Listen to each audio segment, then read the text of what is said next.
And we are live. Hey, everybody. There it is. Good. We are confirming all is well in the YouTube universe. Welcome to a special bonus episode this week. I have a couple of days ago, I reached out to Seth Andrews, the host of the Thinking Atheist, an all around great guy, actually, and somebody that Oh, I'm very happy to count as friend. Welcome to my thank you. channel, Seth. And it's always good to talk to you. You know, Chris and I, we met back, I think, when we did the Scientology episode a long time ago. It's been years, and we continue to kind of keep in touch and have conversations, and they're nuanced conversations. It's just, I don't think those are allowed in the internet. I think we break an internet law whenever we attempt, a spectrum complexity, trying not to be binary and how we approach these complex issues. But I find it refreshing. So when you reached out, I was like, hey, I'd love to talk. Whatever's on your mind, let's talk. So I'm glad Excellent. to be here.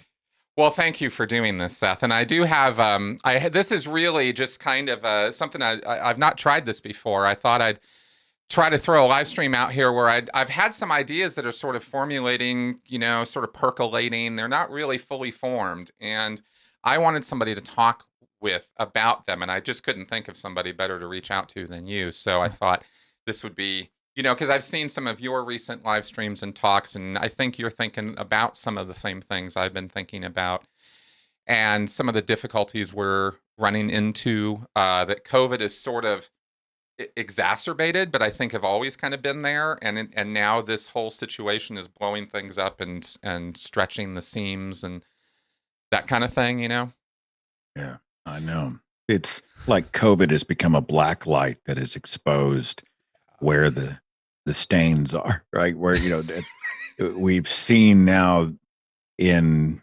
bright sort of neon lights, the dark underbelly that was always there, but now seems emboldened and empowered and genuinely awful. And for many of us, it's disheartening. You feel like we live in an enlightened age, and we look at the opportunities around us and the technology and the opportunities to learn and those types of things. And instead, it seems like we've decided to use this connected world that we live in as a means to further divide and to further follow really bad ideas. You wouldn't think that would be the case. You'd think we would all be on the train toward better ideas. Instead, I mean, we've got flat earthers and we've got people who think that, they're torching 5G cell towers in the UK because they're spreading COVID. You've got people who are white supremacists who think that Donald Trump is their champion. So now they're well out of the shadows and they're waving their Confederate flags and placards. You've got people who are just being awful to each other in private and in public in an environment where bullying seems to pass for strength. I'm discouraged about it all. I don't know that there's a solution to it. I don't know. Part of me just thinks, Chris, at some point, while we continue to have conversations and try to convince people wherever we can to have those Socratic conversations, to challenge ideas, that always has to happen. There's also a part of me that sort of feels like we're just going to have to push past them Hmm. and try to overwhelm them in terms of numbers and marginalize them statistically so that they can be awful, but be awful over here in this little pod. And the rest of us are going to go be humanists and try to promote better ideas. And I hate that. I hate having to feel that way, but I feel that way. So it's kind of Yeah. where I'm I, at. and I could not agree with you more. And these are the problems that sit on my head, and I think about them a lot. And I read and I study and I talk and I blog and I YouTube, trying to sort these things out for myself too. And it's been difficult. You go from this place of wanting to save the world with Scientology. Well, that didn't work out so great. But I'd still like to do some good. I've given up on the whole save the world thing. That's a pipe dream and in itself kind of a thought stopping cliche. But yet, could we collectively or individually do something to, as I like to say, move the ball of progress down the road and sort of push push people forward to a more positive existence of And some I don't want to kind. be like, I've talked to those people who are like, screw them. You'll never convince them. The only thing you can do is crush them. Yep. And I'm not that guy. Yeah. I don't feel really specifically that way, as much as I feel like when I realize that this particular person is not going to be of open mind and is not going to come around, I need to push past them. Yep. We need to get through them. We need to marginalize them. We need to work on those who can and will change their minds, who are interested in goodness. Oh, how refreshing that would be.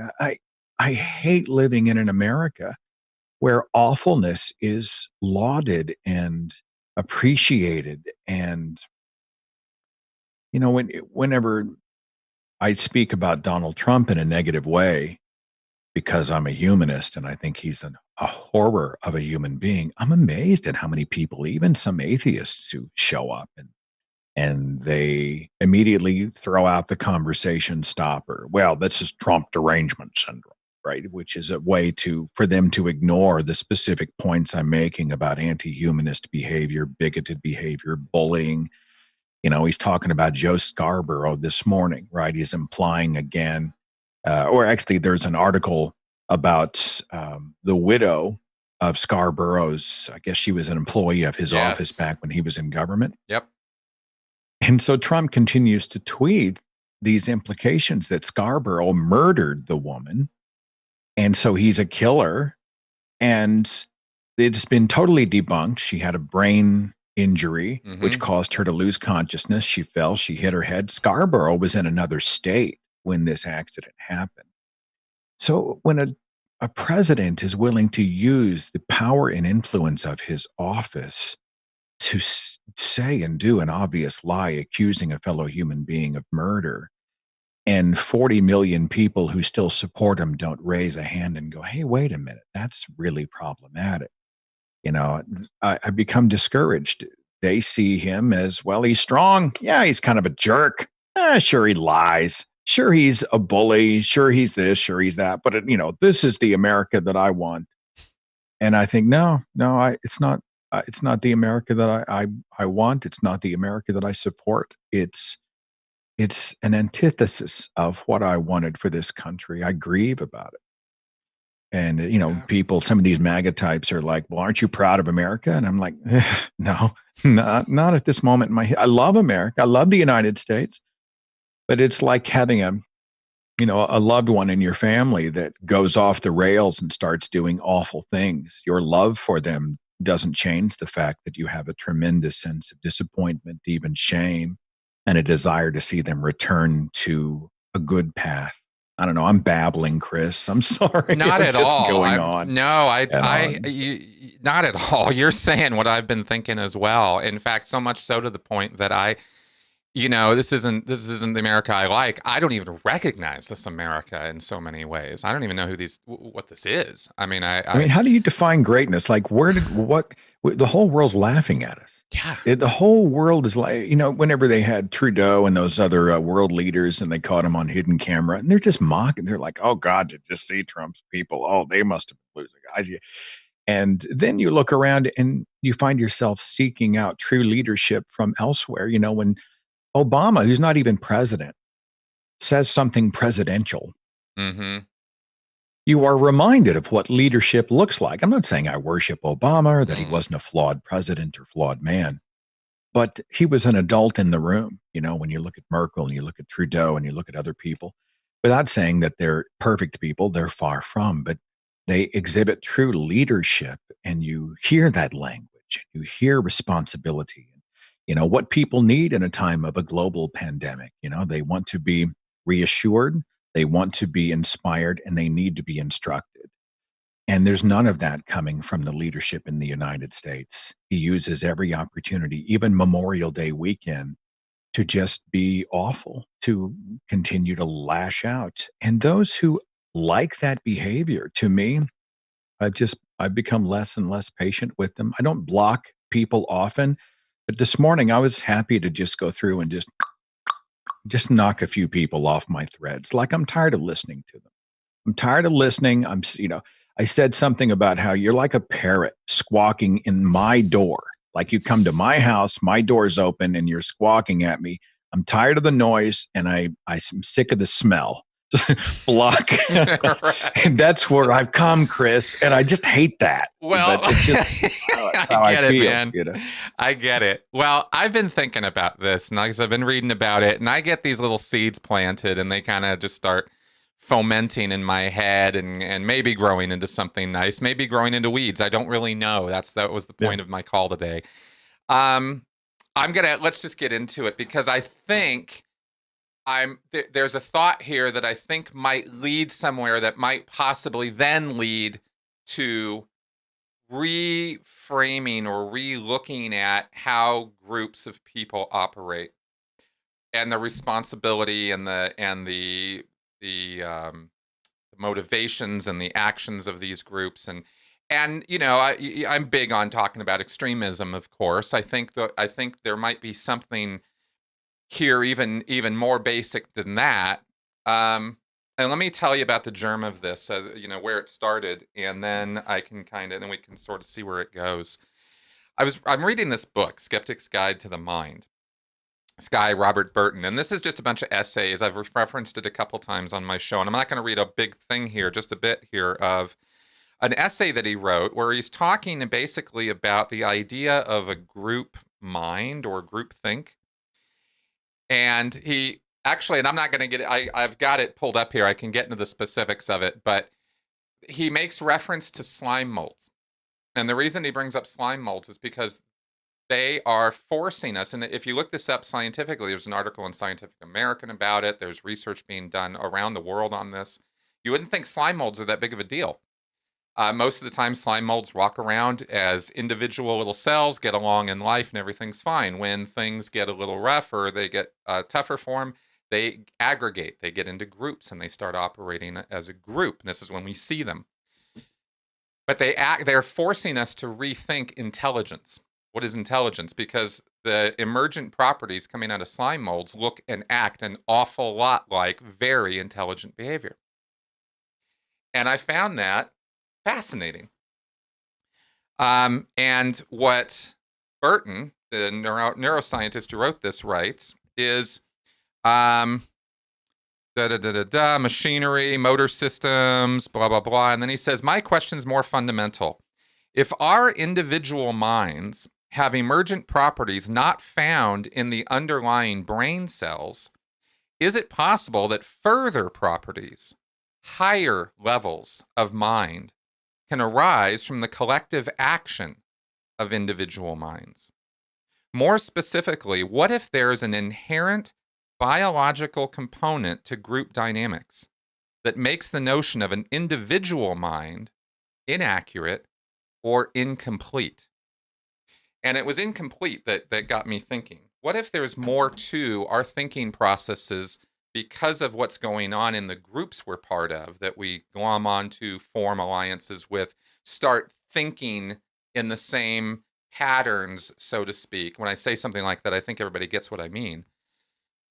What if there's something actually physically going on there that we just don't understand yet? In the same way we're still researching how an individual, unintelligent, no nervous system, no brain, slime mold can make what appear to be rational decisions, choices. Remember, there's evidence of a kind of primitive memory with these creatures. They've done all these experiments and tests on this stuff, and it's fascinating to read up on. But it got me thinking about people, not because we're a bunch of slime molds, but because nature tends to repeat itself in how it does things. And this is a mechanism that got me thinking, what if there's more to the way we think and act from the group pressures? I'm not just talking about conformity studies, although I think conformity studies might be a window into this a little bit, into how much are we affected by these group dynamics that we become part of. And maybe there's a lot more there than we've been giving credit to, because we like to pat ourselves on the back and think of ourselves as individuals first, especially in Western societies. It's all, it's more, I think the mantra for Western nations is me, not we. Whereas when you go over into Eastern nations, it's more of we, not me. Throw the other way around. If you were going to be completely reductionist about the basic philosophical viewpoint of life, right? Yeah, I And look forward groups. to people taking what you were trying to make. You were trying to reduce a very complex issue. I'm Yeah. sure there'll be some people who quote mine that and Right. misrepresent you online. That's just the nature of the internet. Right. So. Right. Well, it is what it is. Like I said, I admit right off, it's heavily reductionist. But this is a forming thought. This is not a theory. I don't even have some grand statement here of this is how it works. I'm wondering. And I wanted to throw it around a little bit to you because I know you have looked into this kind of thing as well. Not necessarily the slime molds and stuff, but just the idea of like how we're affected by group, And I think that when we come together in groups, there is an emergent property. I mean, this is well understood that there are properties of groups that exceed the collective of just the individual parts put together. Everybody, and when you look at the bad parts of this, of course, with mobs, hysteria, you can incite this group mind into it's a pretty primitive thing, I think. I think it operates at a fairly primitive level. And I think that it can clearly be manipulated, and this has a lot to do with extremism and extremist ideas. So it's a big interest to me to look into this, and I thought it might help possibly explain some of the hysterical behavior that we're seeing now. With people, Trumpsters or non-Trumpsters, all these different groups of people. I don't know. Do you, if we knew in the same way that if Charles Whitman had a brain tumor, so he goes up into Texas Tower, shoots a bunch of people, and you go, well, the guy had a brain tumor. We know the brain tumor was causing him all of these issues. So it's not that he didn't do it, and it's not that he wouldn't be punished for it, and it's not that we're taking away his personal responsibility for his actions, and yet this brain tumor kind of explains it in a way you go, oh, he's not just some evil asshole who just, got a splinter in his finger one day and decided to go kill a bunch of people. There was something physically wrong with him. And I'm wondering if this kind of thing might be similar. You know what I mean? It's funny, among some extremes,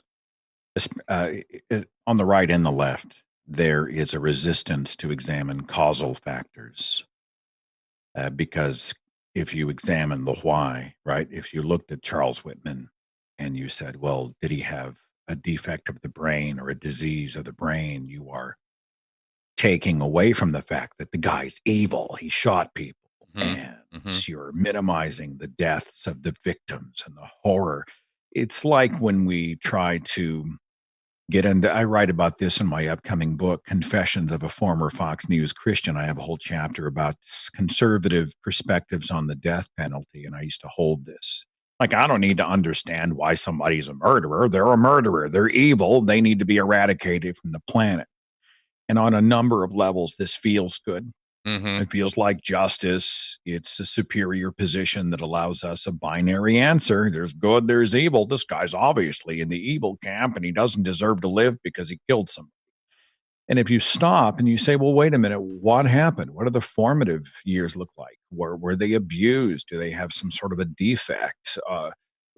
This is what rationalists should do. Right? Aren't we supposed to understand the root causes instead of simply swatting at the symptoms? And there's a group of people, when you get into root causes for awfulness, they think that you are excusing, well, you're just a murderer apologist. Now, why in the world would you take a moment and pause? There's no reason to pause. It's a murderer, right?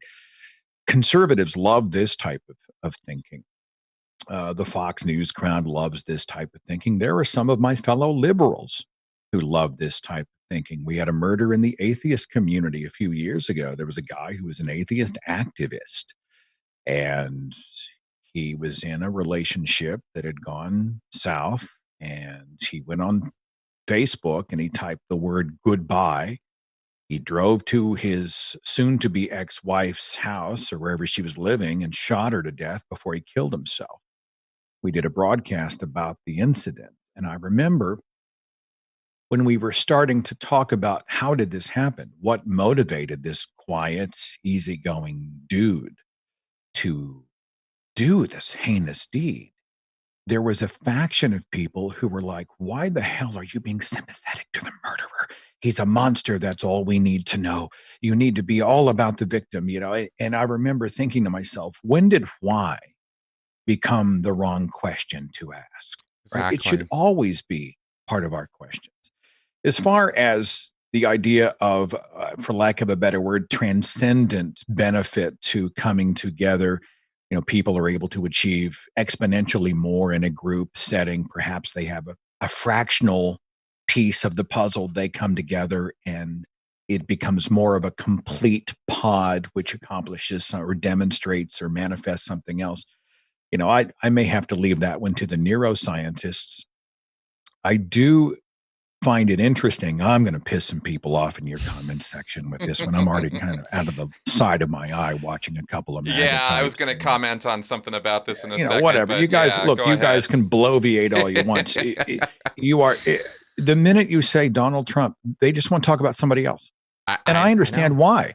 Yeah. If I was a Trump supporter and someone asked me to defend Trump, I'd want to talk about somebody else too, right? Right. I mean, it's easy. But there have been studies done by neuroscientists where they use MRIs and they study brain function. And they have found that people who are more xenophobic, who are more tribal, they look outward less, they look inward more. Mm-hmm. They respond to jingoistic symbols like flags, right? Mm-hmm. Waving flags and the jet flyovers and those types of things we see a lot of in American conservatism. This sort of hand over heart jingoism type thing. Walls, you know, they respond to walls and safety against the other because they are more afraid of, hell, they're more afraid of things like germs and bacteria, you know. Mm-hmm. These people statistically skew more conservative. They tend to identify more as political conservatives. Mm-hmm.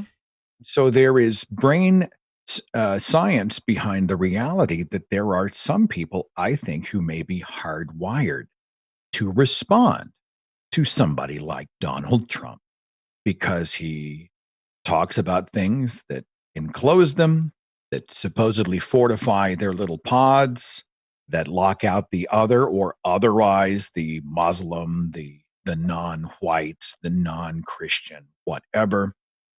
And that resonates with them down to a biological level. Now, there are lots of, I'm not saying every conservative is this way, but I'm saying that according to the studies that have been done, you see a larger percentage of people who have this mindset, their political identity is conservative. And I find that's an interesting study. And Yeah. there's many more than one study out there that reveals this, where people who are less conservative, they travel more, they're less afraid of other people. You know, they don't judge as much other people's customs and their languages and their skin color and their sexual positions. And they're like, hey, you know, live and be happy. Those people tend to statistically skew less conservative, not more. So, you know, that's something that I was not aware of as much before I talked to people like evolutionary psychologist Dr. Hector Garcia, began to read some of the research on that and to do the study for my own projects. I found that very interesting as well. So that's the Big only time. contribution I've got at the moment. Well, let me throw a couple things out. One, to maybe address some of these, you guys are so skewed comments, and also what you just said, because it has to do with, yeah, I've got this wonderful series I'm just starting now where I'm interviewing a neuroscientist out at USC, and a cognitive guy. He's into how do we think and why, and it's been interesting. And one of the things between reading Burton and Eagleman and Lisa Feldman Barrett and now this guy that I'm Jordan that I'm interviewing now, you learn that it has to do with probabilities and tendencies. that genetics and brain science have to do with, not like you're going to get a brain scan and go, ha ha, good, bad, right? You're not going to ever get that.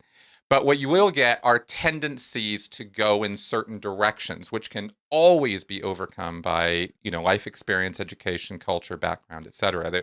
All of us are such a bundle of so many factors that push us in different directions that there isn't any one causative element that's going to make you this or make you that. That's why this whole looking for the gay gene or the militant gene or all this, those were just, quests for that went nowhere.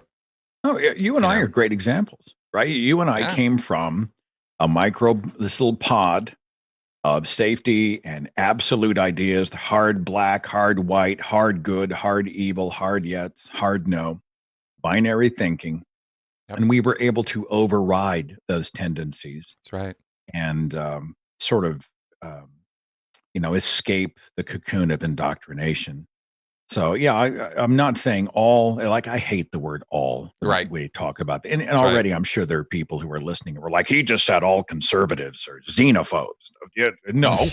That's right. Yeah. That's right. And this is part of the problem, right? People have a hard time listening, or they don't want to listen, or it's not in their interest to listen, to absorb, to be fair, to fairly represent you. Like, it's like some of these cats in the chat right now, right? It's impossible, or they feel it's impossible to see you and I as Trump critics because we are humanists, because we think, to call people a skank on Twitter on Memorial Day weekend is not how a president should behave. Right. During such a somber holiday. Exactly. And to accuse people of murder using the power of your office, and to it's hard to do the second by second awfulness with Trump because there's so much material there you can't even it's overwhelming. You are literally overwhelmed by it, and that's by design. I mean, if we're going to, the awfulness will we talk about today? It's where do I start? Yeah. I think the idea of saying, you know what, this is an anti-humanist behavior. Like this is not humanism. It is the antithesis of humanism. Tilt, think, they just shut down. And but what about? And I think there are probably a tremendous number of factors that speak to that. I might have felt the same way back in it wasn't that long ago, Chris, that I used to listen to Rush, Limbaugh, and me too. Glenn Beck. Yep. I read Ann Coulter. I used to like Ann Coulter, Chris. Like, what's wrong with me? Okay, now that's a bridge too far. All right, just hold it right there. I mean, what's wrong with me? Okay, this How did I conversation not is see over. that train coming? I cannot even believe. Well, and it's funny. God, so many things here. Okay, first off, let me just address the chats by saying that, guys, this isn't a Trump-Obama thing, okay? At all. Please just, that's not what this conversation was ever meant to be about, and it's not where we're going with this. And this isn't about politics. It's about how we think, and it's about rights. And we're going to get to more of that, but I just want to make it real super clear here that it's not about dehumanizing Trump supporters. It's about humanizing them. I'm actually trying to show or talk about ways that we can better understand one another, not further the divides. That's really my mission here. And if you don't get that, I'm sorry, but that is what I'm doing. It's funny too, when I have tried to explain, I have people in my, I'm in Oklahoma, right? Red state, Oklahoma. Mm-hmm. There are people I know who they despise Trump, but they voted on the abortion issue. That for them, they were a single issue voter. Yep. And so they cast a Republican vote. Yep. And I will come to I will say, look, they did not vote for Trump because they are a horrible human being. They genuinely felt they were trying to preserve life because they believe in the creation of a soul at the moment of conception. And this anti-abortion argument is a huge thing in evangelical conservatism. There are business owners who they pay a lot of taxes and don't want to pay more. And they've align themselves with the party that says we're not going to tax you more, and they've rationalized everything else away. You mention these things, and there are some among the left who become binary thinkers. Who were like, I had a guy on the podcast this week. He's like, all Republicans are Nazis. And I'm just like, what? You know, we're not immune to this kind of tribalistic oversimplification. Where human beings do this stuff, and I think the internet empowers it. Certainly brings it to the fore, and it's monumentally frustrating. You know, we don't see people anymore. We see caricatures of people. Don't we? We see these cardboard cutouts of people. That's right. It's exactly right. And you see, unfortunately, we see people who have a lot of power, have accumulated a lot of power. Say Jack Dorsey, who's just somebody I'm ranting about this morning, who, you know, every invitation, every effort made to try to get Twitter to be a better place, to be a calmer place, to be a less echoey, chambery place, is ignored, is just roundly ignored by him and his, you know, coterie of whatever his senior execs are at his company. And instead, they seem to be rolling out features now that are just designed to make it even worse. And, you know, when you have a small number of people making decisions for a vast number of people, you know, you're going to have problems. And when those are unelected officials too, like CEOs, you know, you get Elon Musk, you get, you know, Jack Dorsey, you get, what's his nuts, Zucker, you know, the Zuck. Nobody asked them to have that much power over all of us. And yet there they are, right? Yeah. So, so it becomes very, very problematic, and it does light up everybody's, you know, neurotransmitters when they start engaging with each other in the way that they are. And we've never had anything in history like this. So trying to, and I think one of the things I wanted to bring up is the fact that some of the old school arguments, while brilliant arguments, I mean, John Stuart Mill talks on Liberty about free speech, and that is the seminal document on free speech. But, you know, in the age of the internet, we might want to rethink a couple of these principles, or at least look at how we're applying them. Well, you know, it's funny whenever it's rare that I remove somebody from my page. It really is. Like normally, just I don't spend a lot of time in comments. Life's short. I got stuff to do. You know, we've all got. I'll check it and see, you know, make sure that there's nothing egregious going on. If it's a video, I'll check it the first day to make sure that, you know, there's not a factual error and somebody's being abusive and that's brought to my attention. I'll go and knock them out. You know, got trolls, recreational outragers, and those types of people. You know, I try to do my best to admin as a single host of the whole damn community. You know, I know what you mean. I don't. You know, it's meaningful. How often has someone typed something awful to someone else in a comment section? It really became more about like, I'm going to throw out the jab.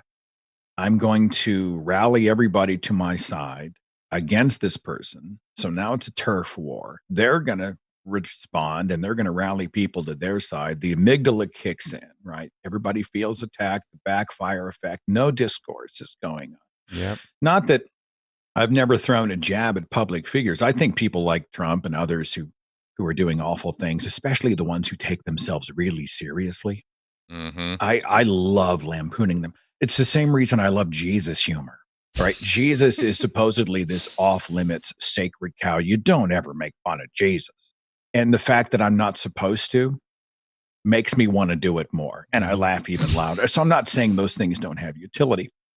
But when dealing with each other, it's like we're going for the zinger. We've got the one-liner ready. We've got the meme. We've got this and that. And, you know, our minds really changed. At the end of the day, what's my goal?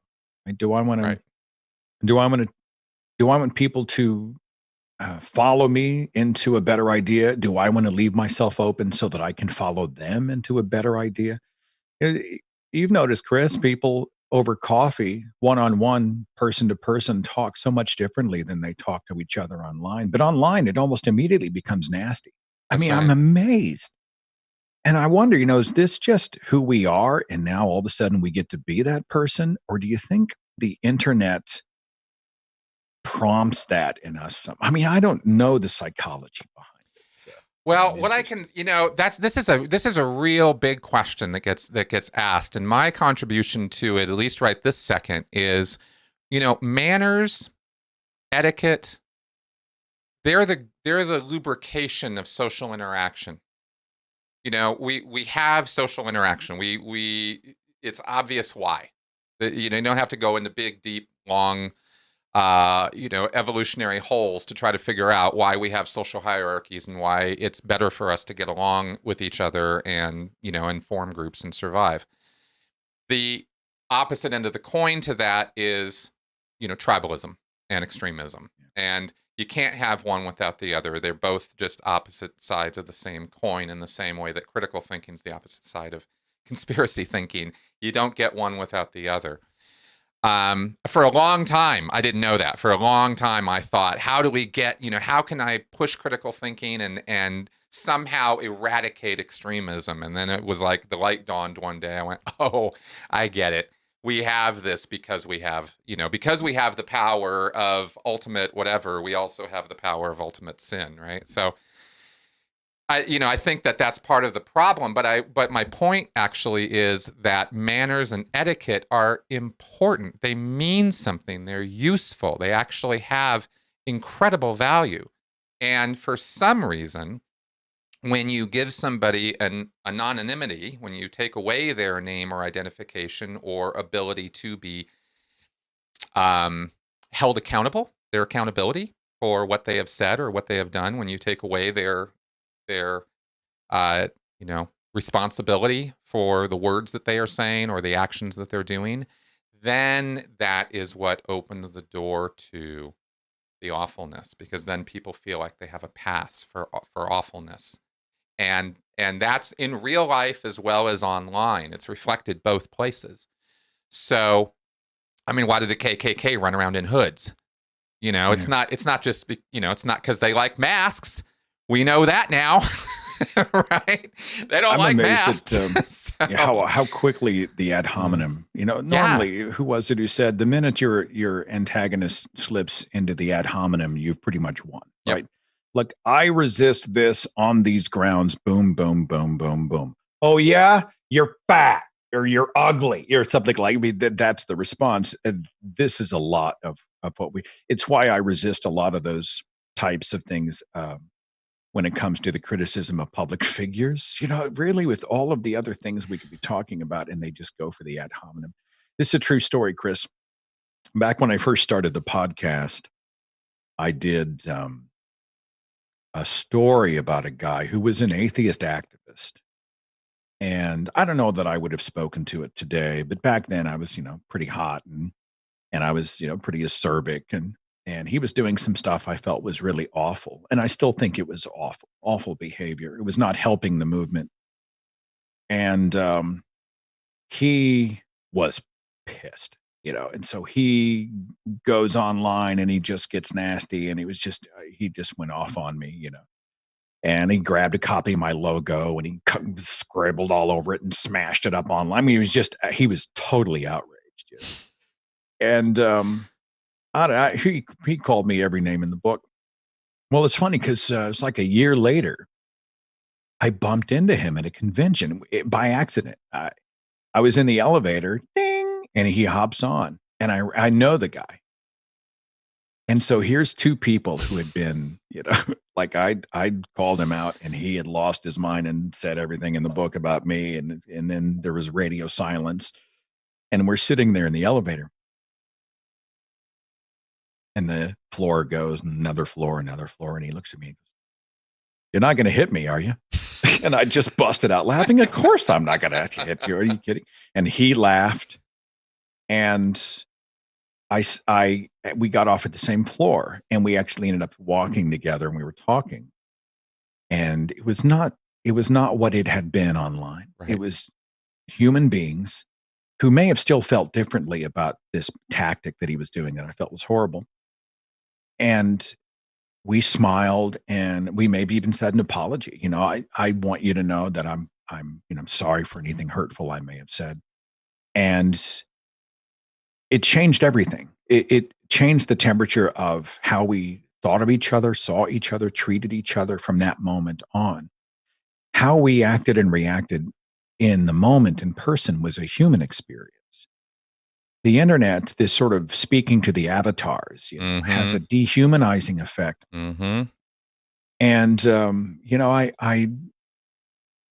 I sure would like to see us try to see the person who's behind the computer screen, who has loved ones and children and a partner and families and dreams and challenges and a history and future. And Exactly. instead of just somebody that we can one up to get likes on social media. I'll tell you what else frustrates me, Chris.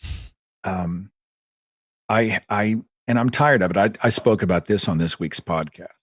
I think as a liberal,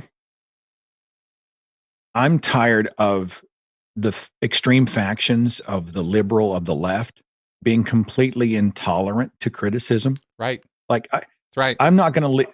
I don't want Fox News to be the ones who are the stewards of criticism for the extremes of our camp. Right. There is a pod of freaking ideological purists who are like, if you don't think like we do, if you disagree with us marginally, if you are not this, if you don't do this, if you don't say this, if you're not part of call out or cancel culture, or you're not woke, or blah, blah, blah, blah, blah, then we will now commit ourselves to vilifying you and marginalizing you. And I'm like, Jesus Christ, of all the things we ought to be thinking about, why in the world are we not joining as allies in the things we do agree on, liberal humanist values, to change the world for the better? And some of these people, Chris, I don't think they really do want to change the world for the better. I think they just want to create enemies so that they might play the hero against them.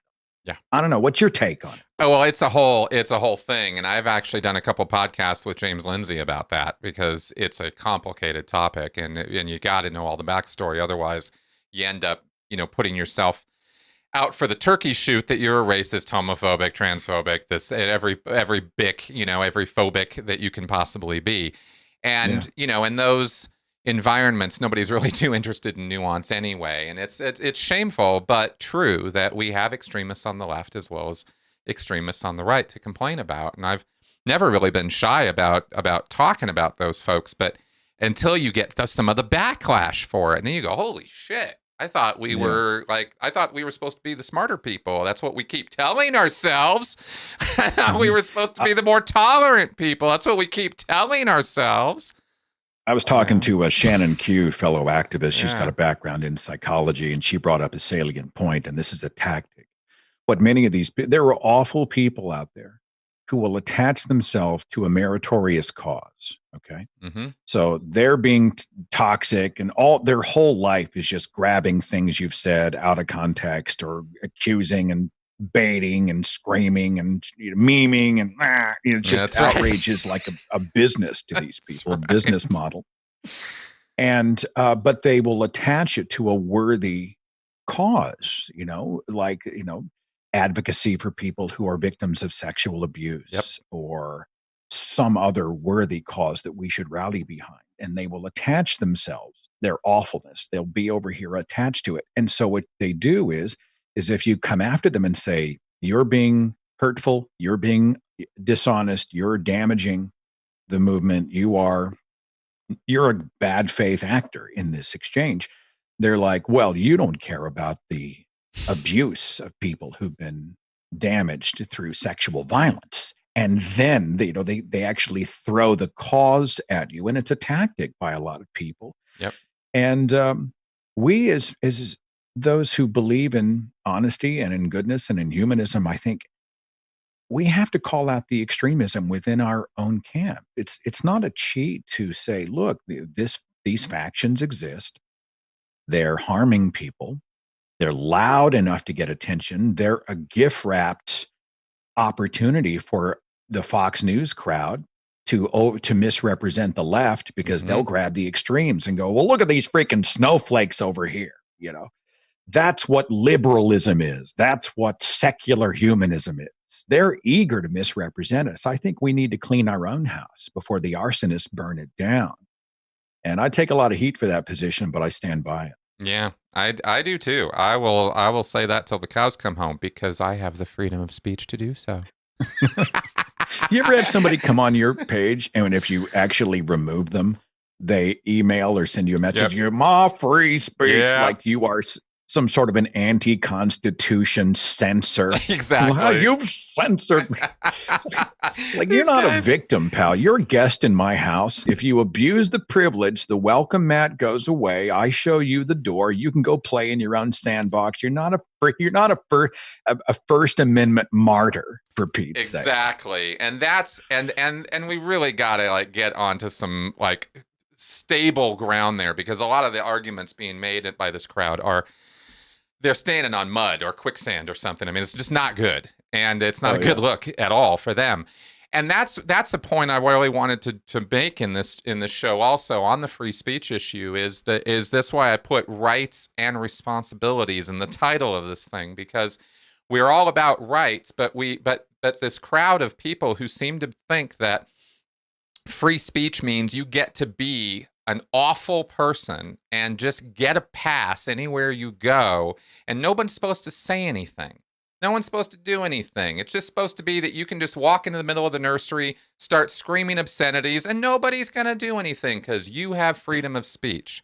And it's such a it's almost a misdirector as an entire argument, because yeah, you do have freedom of speech. You do get to walk into a nursery and start shouting obscenities if you want to. You can do that. And no one's going to, come haul you off to jail if you do that. They'll kick you out of the building, but they won't haul you off. Point is, you don't have, because you have that right, doesn't mean you have freedom from the consequences of your speech or actions. And that's the disingenuousness of the argument is, I want a platform to spew my hate, and I don't want anyone to ever give me a hard time about it. And you just go, really? That's fascinating. That's a fascinating argument, considering you're part of a society where there are other people who you need to get along with if you're going to live a life. I'm interested in motivation too. I mean, what's the motivation when you go in and you are abusive in that way or toxic in that way? Oh, so many different ones, though. You're probably not there to elevate the discussion. No. You're probably not there to find opportunities for education, connection, enlightenment.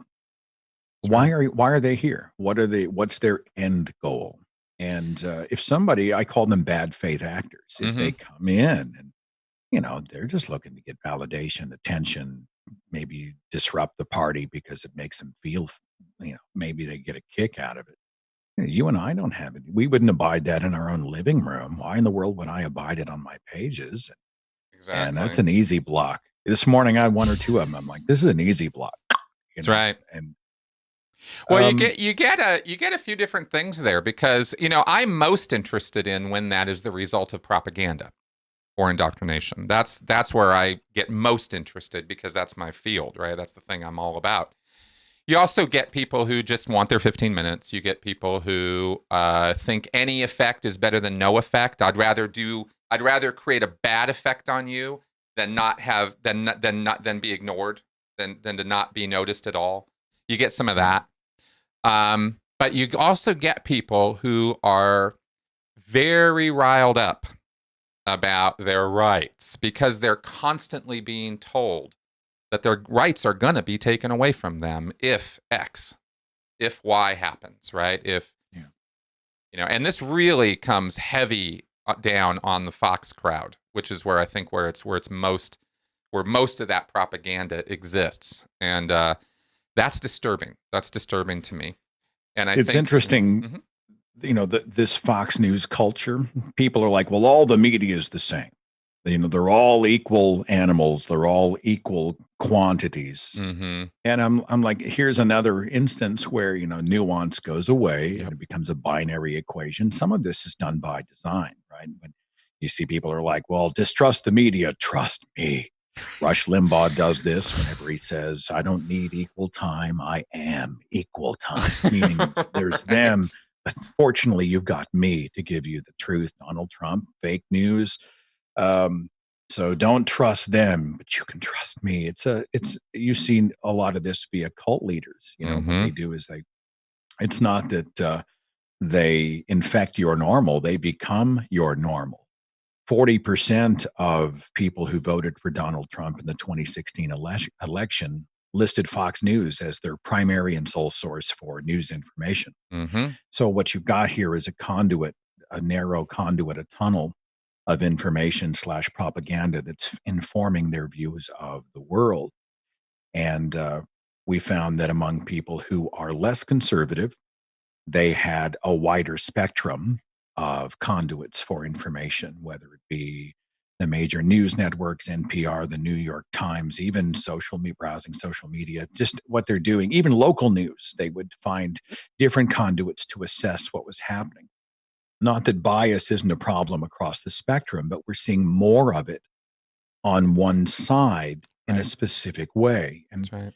And that's a phenomenon worth acknowledging. It's one I acknowledge in the upcoming book, and we examine this sort of this alternate universe that some people live in, and they're difficult sometimes to address. I get frustrated trying to break through. I don't have much success. I just feel like, as Gail Jordan at Recovering from Religion said, on this side, there's just so much more light, air, and space over on this side of the equation. She was speaking to religion, but I think it's true in religion and even political worldviews, philosophies. When you're less judgmental, when you are less fearful, when you're less tribal, and you see us more of the human condition instead of one nation with subjectively drawn borders, right? Someone drew those borders. They're not sacrosanct. I'd like to see us more inclusive instead of exclusive. Right. I think there's more light, air, and space with a less conservative, more liberal viewpoint, and I'm sure I'll take it in the teeth on YouTube Yeah, I'm for sure that you little will. statement. But here's another way of looking at it that might lighten the blow a little bit because let's be clear about this, right? This isn't about we're talking again about tendencies, Yeah. like probabilities even. And if you get into the biology or the neuroscience of it, and Haidt gets into this a little bit in his moral foundations theory, there are parts I disagree with, but there's some solid science that he introduced me to that I found fascinating. And one of them being, I believe it was him who said that they found that when you talk about a difference between a quote unquote conservative brain and a liberal brain, in other words, like what are we talking about when we talk about these differences? Novelty, openness to novelty, to new experience, to new things is a studied phenomena that is a key difference between the conservative, people who tend or skew conservative versus people who tend or skew progressive. That makes complete sense. It actually aligns completely with the definition of conservative, which is I like the old ways. I want things to stay the way they are. I don't want new stuff. Yeah. I mean, basically, again, super reductionist, but when we're talking about human beings, how can you be any other way? Because there's just so much going on up here. So it's not a value judgment, to say, here's a class of people or a group of people who have a tendency to not like new stuff so much. And here's a group of people who have a tendency to kind of want to innovate, to kind of want to change things, to mix it up. Yeah. These are basic, fundamental biological differences between classes of people. And it's not like that makes these guys good and these guys bad. New things can be both good or they can be bad. Depends on the thing. It always, always, always depends on the context when you're going to make value judgments about things.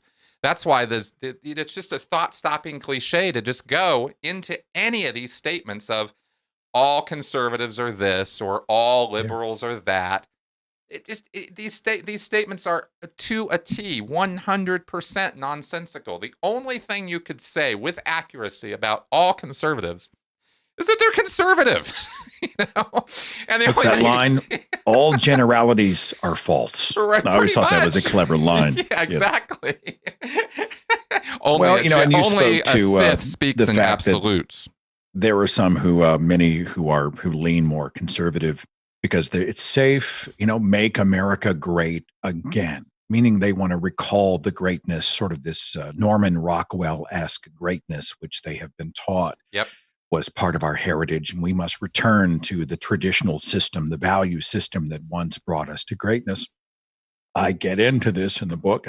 Forgive me for referring to it, but it's just top of mind, and it's No, of what we're course. talking about. But I'm like, all right, so you ask them, all right, which specific thing were we great at? What era of time are you thinking about? Normally it's like, oh, back in the 1950s, right Yep. after the Second World War. And Yep. we were so wholesome and we have the nuclear family and all these things. Well, this is a mythical place that they are referring to. We came out of the war and had some financial prosperity, but after that we had some real problems. We saw that women had only been given the right to vote in 1950. They could have only voted for about 30 years. I mean, women got the right to vote like 30 years before 1950. We had racial segregation, black and white water fountains. They used to have, if they had separate swimming pools for whites and non-whites. Yeah. They made in movie theaters, if they allowed blacks in, they made them sit in the balcony. They had culture of shame for teenage moms. They would send them off to these sort of schools for unwed mothers. Often the babies were in forced adoptions. Women were encouraged or discouraged, rather, from getting an education. They were supposed to get what they called an MRS or Mrs. degree. Go find a man, get married, stay home. Oh, cook my dinner. God. Yeah. We had the Red Scare, right? We were doing drills in our elementary schools. I was just about to bring that kids up. in the hallway. That's right. I mean, you think it's bad now? Like, with actually, in a way, we're returning to that with the shooter drills, active shooter drills in schools. It's the same. Imagine that level of fear for a decade, 2 decades. We're 3 executing decades. spies, and we're freaked out about communism, Satan's communism, and Russian satellites overhead. And we've got McCarthy doing the hearings, and I mean, it was a chaotic, very unequal. This is before the civil rights movement. This was back when they called gays sodomites. What greatness are we referring to? Exactly. This is a myth, right? We are, right. Despite all of our problems, we culturally are much more enlightened than we were in this time that was supposedly so great. And I always try to start with questions when someone's like, we need to return to our greatness. And I'm like, all right, well, what decade and what specifically was great? And then you rattle off some of the stuff we just talked about, and tilt, that tank, they just immediately go off into a So, but it gets them thinking, hopefully. Exactly. Well, let me throw this at you, and then maybe we can move toward wrapping up for today, since we said we'd probably just go for about an hour or so. But I want to throw this at you, and then, God, I just love I love the comments. This is great. It's really kind of tailored our conversation a little bit too. It's been funny. Because the responsibilities part is I think the thing that we're sort of completely ignoring in all of these discussions about rights, especially free speech rights, but also gun rights, I think a bit too, but more exactly on free speech, where it gets really, really quite nutty, quite fast, is the thing I brought up about etiquette and manners, right? Somehow this is the thing I'm really curious what your experience was of this, in terms of what you were taught in school, maybe, or what your experience of it has been. Like, why do you think that is never part of the discussion? That, I have the freedom to say whatever I want. I get to be as awful as I want, and there's nothing you can do about it. And if you start talking about taking that right away from me, then it's 1984. I mean, that's how the slippery slope argument goes. It goes that way every single time. And instead, why does it never go to, how can we implement, not from an iron fist, thou shalt not. How do we get a voluntary, even unless I'm completely dreaming and I'm just totally delusional, and maybe I am. Like I said, this is just sort of spitballing ideas here. I don't have any fully formed thoughts. on this quite yet, but how do we introduce the idea that it's actually in your best interest to not be an asshole, and to form coalition and agreement and find common ground, not find all the places that you hate somebody about? How do we how did that somehow get lost in the mix of all of this? Because I'm quite sure that John Stuart Mill didn't write On Liberty so that people would have the right to call each other dickheads all day on the internet and, slap each other on the back about how wonderful they are implementing their right to freedom of speech. I just don't think that's what he had in mind. Yeah. Call me Yeah. crazy, but I don't know. Well, What do you, I think I think the motivations for this type of people going thermonuclear online run the spectrum of people. Mhm. I think, and we haven't brought this up yet. I think some people are just frustrated. They feel Mhm. helpless. Yes. The world's gone mad. Yes. They feel in some ways powerless to fix it. Their own circumstances sort of magnify the problems that are going on. And so the internet is a place for them just to vent. This volcano's been building pressure, and they go online and they're just like, and this is Mhm. all they've got. And I think, I don't want to be insensitive to that. I understand, you've got a forum and you are using it. Okay, I get that. What concerns me a little more, I think, are those who lead with division. There are some, I think, who love division, who love vilification, who love awfulness. This again speaks to intent. I mean, what are you trying to accomplish, right? If you're Right. going to change minds out there, has anyone ever said, you know what? I really am a dickhead. I'm so glad you called me that. I will now reverse my position and we will agree on this point of philosophy, politics, religion. No one does. I don't know that it's ever happened, right? Um, so, if you're genuinely out there trying to change the world, I agree with Dr. Ryan Cragen, sociologist at the University of Tampa, and that is the changing of social circles. Having discussion with people who are different. But it's like one of the ways that we break down the walls when it comes to atheism. If you walk into the room and you've got an atheist t-shirt on, the religious people see the label first and shut down. But if you become friends and they see you as good and full of laughter and life purpose and love and all this other stuff, and then they find out you're an atheist, you don't fit into the cookie cutter. Mhm. He's a really good guy. Mhm. He's good people. I like having him in my life. You're changing their perceptions. Then the guard comes down, and that's where conversations begin. And conversations are where minds are changed. Exactly. And so, I'd sure like to see a commitment out there to the word I like is de-escalate. I've tried this on my own pages from time to time. Somebody comes after me or somebody else, and I'm like, hang on. Or I'll say something and someone disagrees with me, and I'll say, everybody who's coming to my defense, calling this person names, this is not helpful. We're all friends here. Let's just talk. And I think we're going to have to make a conscious effort toward de escalation Mhm. to decide I'm going to give this every opportunity before I recuse myself and move on. And the people operating in bad faith who simply want to disrupt, they've outstayed their welcome. We need to remove them. They're not helping. Let's just move. Let's sort of push past them and work on the conversations with the people who are operating in good faith. It's an imperfect solution, but really it's the best I've come up with in my years as an actor. Yeah. Yeah, I agree. I think we have to I think we have to be proactive about, again, I don't have better words right now. I'm trying to think of them, but, again, I just keep kind of coming back to manners and etiquette. I know these are Well, I mean, how almost about dated kindness? words these days, but, There's this myth that kindness equals weakness. If yeah. you stop and you are kind to someone who disagrees with you on a critical subject, abortion's a great example. Or let's say you're one of those people who, like I'm a supporter of feminism. You can call it egalitarianism. You can call it Bob. I don't give a shit. Like I'm about equality between the genders, right? Right. And I think that's a meritorious cause. And if you say that word, feminism, Right. immediately, it's a conversation stopper, it's a thought stopper. Everybody starts to buttress their position and shout about the feminazis and how the militants and third wave and blah blah blah, and no conversations happening, right?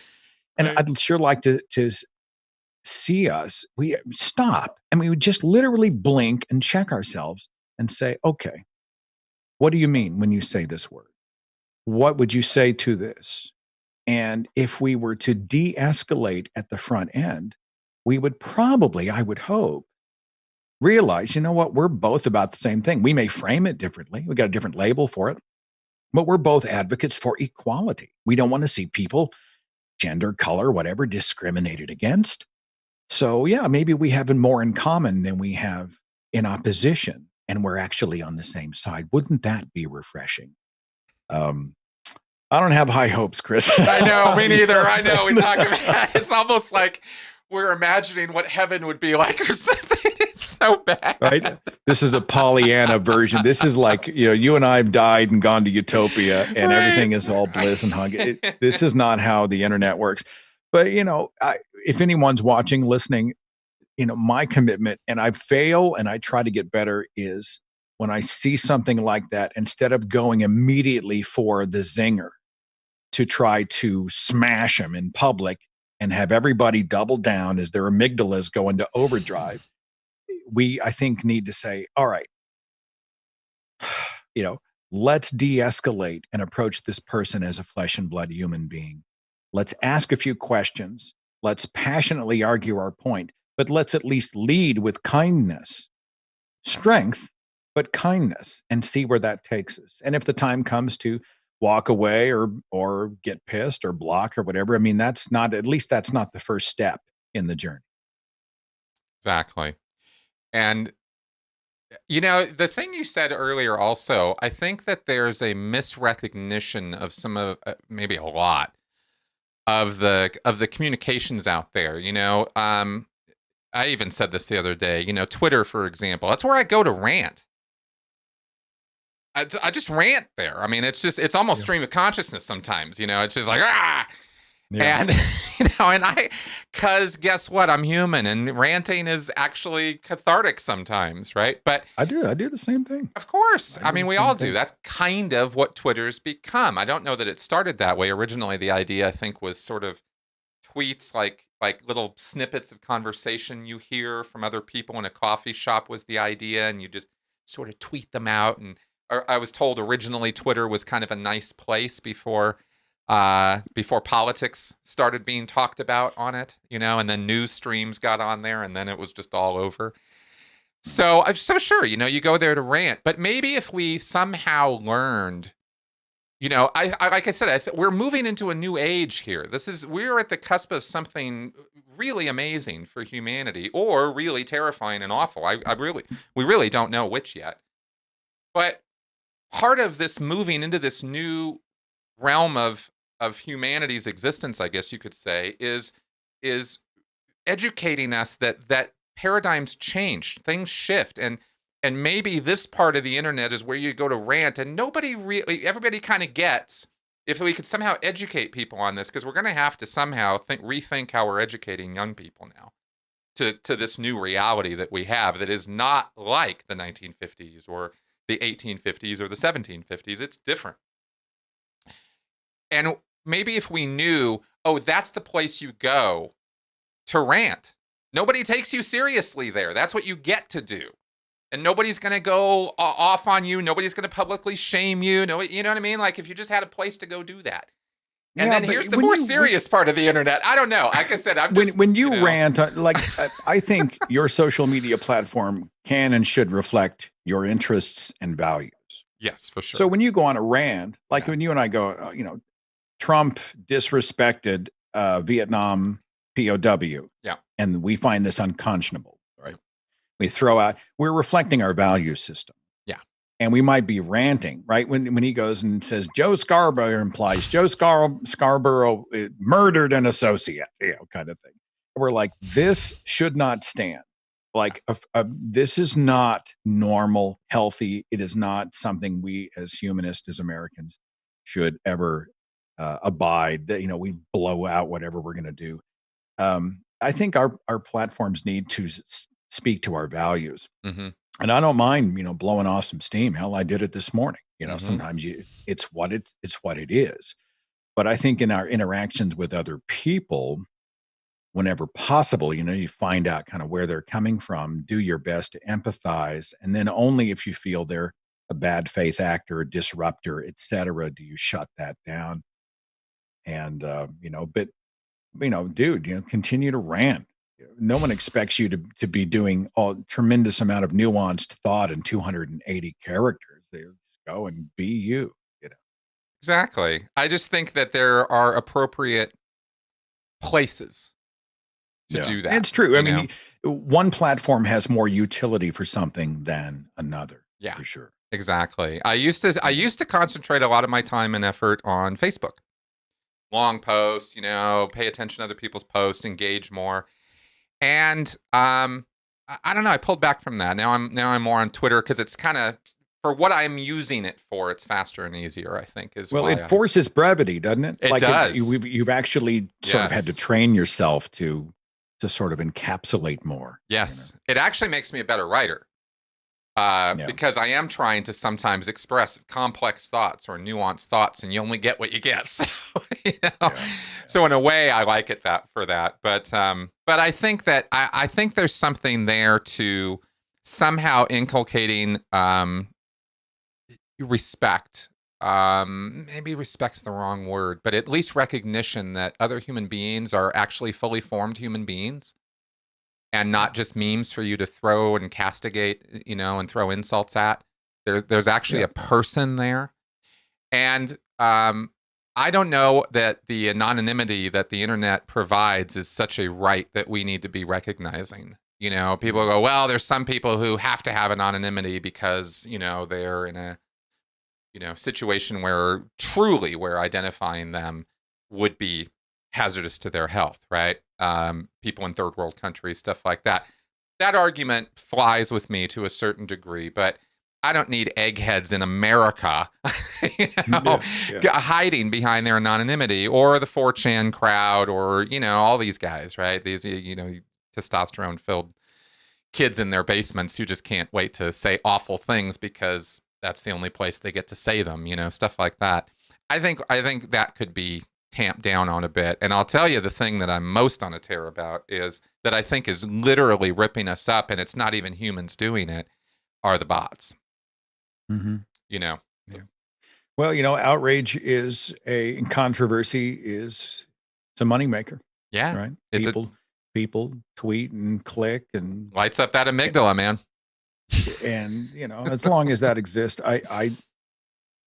all I know is that, we just try to foster the good wherever we can. Let's look for the good faith operators. Let's try to push past the bad faith operators. Let's try to remember our own humanity and the humanity of other people. Yep. There are times to get good and pissed. There are times to show somebody the door. Nobody's saying you have to surrender your value system or that there aren't things to be outraged about. But this outrage culture, where everything is an excuse to immediately go from 0 to 1,000 and in the red zone and blow your stack and go thermonuclear and vilify and lose your mind. I mean, extremism is the enemy of real cultural positive change. Exactly. And so I resist it. I think I'd like to encourage everybody else to resist it. There are better ways to change the world. Exactly. I think we've gotten two things that have developed on the internet or on social media that are kind of the quote unquote the worst, which is the outrage culture and the victim culture. Yeah, that second one's a hot button. Oh, I know. That second one is so freaking touchy. I know. The second I say it, I have to already start putting out my now, right? Because of course I'm a victim of Scientology. Of course I am. But there's a difference between acknowledging, okay, I was victimized by this group. I'm an abuse trauma survivor. I'm recovering from that. And oh, I want you to feel so sorry for me because my life has been so bad. And you just never recover from that. 5 years later, you're still on the same message, with the same tears and the same emotions. You just go, hang on, what's Yeah. going on here? Is this victimhood as a business model, or is this you got a problem and you want some help? Because I wrote in, I'm all about helping people who have a problem. I am not about feeding somebody's narcissism or egotism because they've found that they can, get rich quick with tears. and that's an example, I think, of someone attaching themselves to a worthy idea. I mean, there are some people Mhm. genuinely scarred and Mhm. damaged who deserve our compassion and support. And it's not a cheat to say there are some people out there who simply need to grow a goddamn skin Right. and quit whining. Exactly. And the people who are the recreational outragers or who have that constant victimhood going on will say, well, you don't care about victims. See, it's a rigged game. Exactly. The last chapter of the upcoming book actually is titled The Loony Left, because that's what Fox News calls the liberals. Mm-hmm.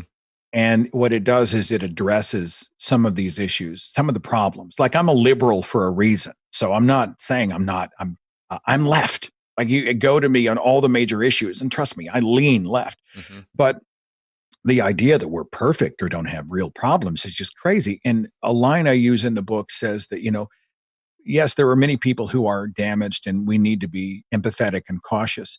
But I think people also have a measure of responsibility for managing the buttons that other people are so eager to push. Mm-hmm. The world Yes. is eager to push those buttons. We have a responsibility for those buttons to a degree. You cannot exist and survive and thrive in this world if you are a 1000% reactionary to everything, every pebble on the freaking road. Well, that's just your privilege talking. I mean, immediately they're finding a reason to decide that I'm uncompassionate or not caring about people who are victims of various cults, abuse, whatever. And I just think, no, there's some truth to that, but there also is some truth to the fact that there is a measure of personal responsibility that every human being must take to survive and thrive in this world. I think that's fair. Agreed. And I think what we're talking about with, online etiquette or manners or the grease of social, interaction has everything to do with that, recognition of that. Those things, manners and etiquette, are some of the most highly developed customs amongst every culture on the planet, down to the most quote unquote primitive culture you can find in the sticks of the jungles of the Amazon or the Borneo or wherever you want to go. You will find incredibly complicated rituals and movements and guidelines and things you do and things you don't do. Why? Because we know if we just run wild all over each other and say and do whatever the hell we want, whenever the hell we want, you don't really have a society for very long. And that's where, and somehow all those rules seem to, we have this collective insanity that somehow none of that applies, none of the real world stuff applies on the internet. And we really got to get over that. We're stronger together. We're safer together. We will accomplish more together. Exactly. I believe that very much. Big time. And as I like saying, it's chaos. It's the mantra of my life, man. It's chaos. Be kind. Seth, I want to thank you for doing this. I want to give a shout out to my friend Flint over in the UK. He asked us a question at the very, very beginning of this, and I'm going to give him an answer. It was Han who shot first. Seth, what do you think? No question. Yeah. No question. Exactly. The special edition Star Wars films, by the way, don't exist. Like the prequel films, they don't exist.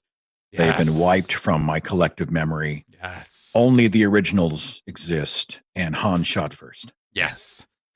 I feel the hate flowing through you, and I take that power, absolutely. And folks, I want to acknowledge everybody who super chatted during this thing. I didn't want to interrupt while we were going, but I want to acknowledge you guys. I didn't miss them. They were great. Thank you very much for that. Very appreciated. Like I said, this was a little bit of a special bonus episode. I just wanted to kind of throw it out here, talk to my buddy Seth, and throw some ideas around. Seth, you've been great. Thank you very much. It's what happens when you get another host on the show. I just babble on. You got to, it's don't ask him a question. 20 minutes later, he's finally finished answering. But it's always good to hang out with you, brother. And it's nice to be able to have a sort of a relaxed, nuanced approach to a lot of this stuff. And hopefully this is one of many conversations out there today. Maybe this will spur conversations in the circles of our listeners and viewers. And, may the best ideas win, whatever those are. So thanks again. Awesome, man. Awesome. Well, I want to, the other thing I wanted to say real fast is, part of the effort here with the new call-in show I've started, which is Wednesday night, 7:00 my time here in Denver. I hope you guys will check the call-in show out. It will be tomorrow night with my beautiful wife. And we will also have special guest Rachel Bernstein, family cult therapist, wonderful woman, been on my show many, many times. So she'll be here to help answer questions that you guys might have calling in. So I hope you guys will check that out. And I'm hoping that this and the rest of the content that I'm pushing out as time goes on here will move me past being the Scientology guy and maybe getting more into critical thinking and, maybe, I don't know. I think I'd rather be known as the cult guy than the Scientology guy. Maybe that would be a baby step I could move forward. So, all right, guys. Thanks a lot for coming around and watching us babble on here, and I will talk to you soon. Bye-bye.